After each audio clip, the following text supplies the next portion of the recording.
Hello YouTube, Joe here. Today I thought we would perform a little service on the DeWALT model 708. It's been getting a little sticky. It doesn't work the way it used to. So it's time to go in and have a look. I'm going to show you step by step what it takes. It's a simple job. The whole thing is going to take you maybe 20 minutes if you stretch it. Let's have a look. First thing we're going to do is take off this back fence and we'll have a look. Okay, and once you have the back fence off, here's what you'll see inside. Likely you'll have to get yourself a brush or a little bit of air or something and clear off the tops of those bolts. Here are the two right ones. There's two on the other side hiding back almost out of camera view back there. Okay, so it's just simply remove these back four next. These and the other two on the left. It's also worth noting that you'll need a number 40 star bit to get this done and a decent wrench on the other end. These bolts will be pretty tight. And after you have this part off, then you can go ahead and remove the yellow piece here. And I believe that's a number 20 star drive. Yes, it is. So remove these 6 next. All right, now you have these two pieces off. Your 6 screws, 4 behind them, the aluminum there. So now you have a bare deck. All you have left is a nut right in the middle. That's a 9/16. Grab yourself a wrench, socket, and we're going to take this off next. Make sure your saw is unplugged.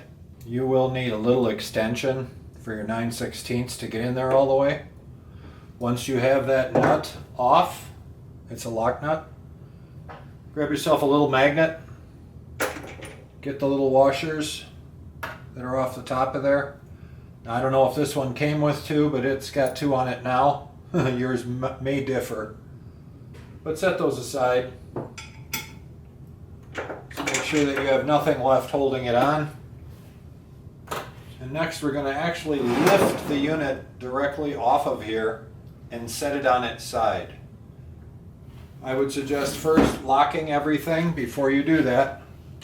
The second you pick this straight up off of there and just roll it onto its side carefully, here's exactly what you see. I've done nothing else different. There are these 3 plates, that are sitting on top of this die cast. They're just hardened steel plates. I would suggest keeping each one where it was, because they all have slightly different wear marks on them, and those witness marks really relate to how this thing all works together. So I would actually keep them in unison of how they are.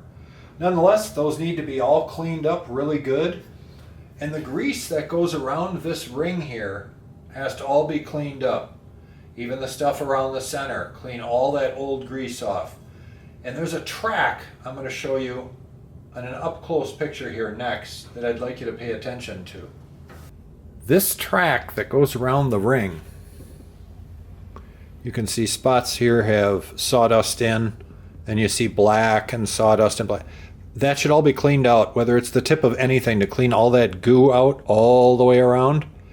And once all that's really nice and clean, we're going to make sure that that groove in the middle of there has grease in it, so it can kind of disperse it as needed throughout the rest of the saw's life.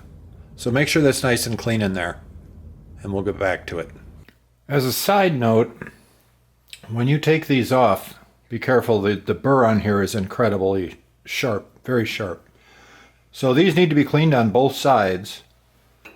And then the actual deck that it sits on, this raised portion here, has to be cleaned of grease and whatever slop all the way till the ends here where it fits.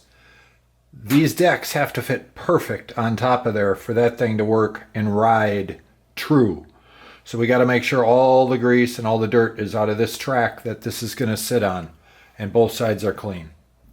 Okay, now once you have the deck cleaned off perfect all the way around to your satisfaction, make sure all the dirt and grease is out of your corners, because these pieces fit perfect. After that's all cleaned up, double check you did the center piece too. and that this is cleaned out inside here. It's really important. Those are two ground surfaces. Those need to be nice also. After that's done, I'm going to show you how to put this back together. Okay, and after you've had everything cleaned up, the first step back to assembly is reinstalling your hardened plates in whatever order they came out. Make sure they're nesting well, if you will. If you push on them on one end, probably not so much, but just make sure that they're nested well. Your next step is going to be your favorite grease. And you only need to put just a little bit that's here, you know, right on these witness marks that you're going to see. Or only put it on here, whichever one you would like to do. I guess it would probably be easier to just do this one side here and make sure that the grooves are full, because that's going to help keep this lubed later. So once you have that done, put a little bit on the inside of here and we'll get back to it. Okay, after you have your ring plates on and you've given it a general brushing along so that those tracks are all full, if you will, your inside's got some grease, we're ready to put this back together. Now let's see if I can do this in real time for you guys, but it's simple as putting this back down on top of itself, but it's kind of unwieldy. It's rather heavy and bulky, so it's not that easy to really do. Uh-oh, that you can't have. If you upset those plates, you got real trouble. They cannot be out of order. So I'm glad that happened to me while you were all watching, so that you can be aware of setting it down as square as you can. Now the bolt should not have left your side, so try to put it down square on top of it.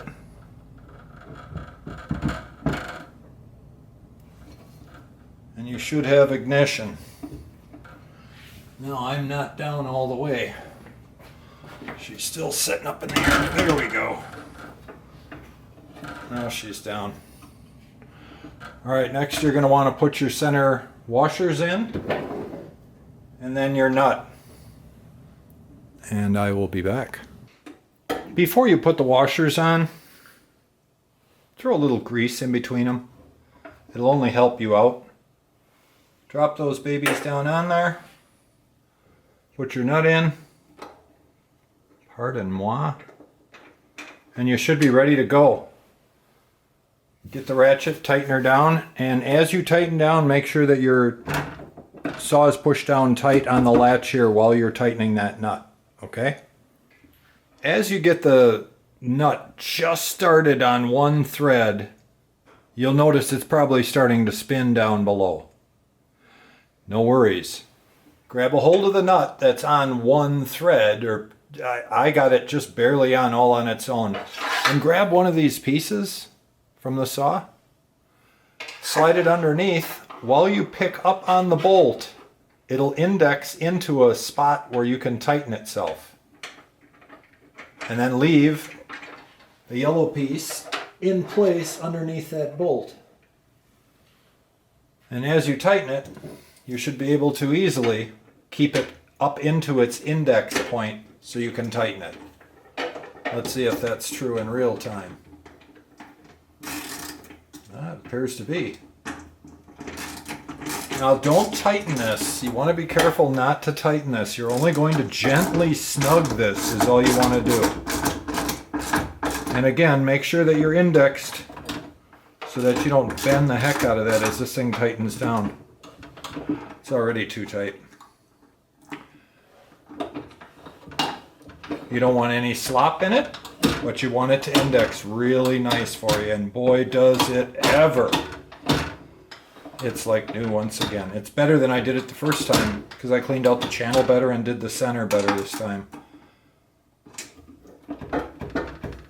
I guess all you're looking for is to get rid of all the slop and still maintain a fair bit of tension on the system so it goes back and forth and ends up being true.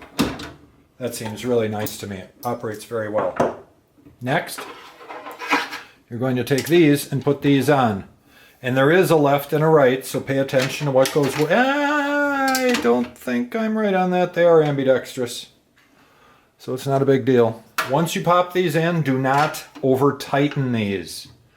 I like mine pressed all the way to the insides as far as these can go, so it leaves a smaller track up the middle. You do what you like, just make sure you don't over tighten these. Add a little bit of blue Loctite to each, and we'll be back to you next. And don't forget a little bit of blue Loctite on these guys too. You don't have to soak them, but get something on there. You're going to want to do each one of these 4 bolts. It's important. And after we have that done, we'll be right back.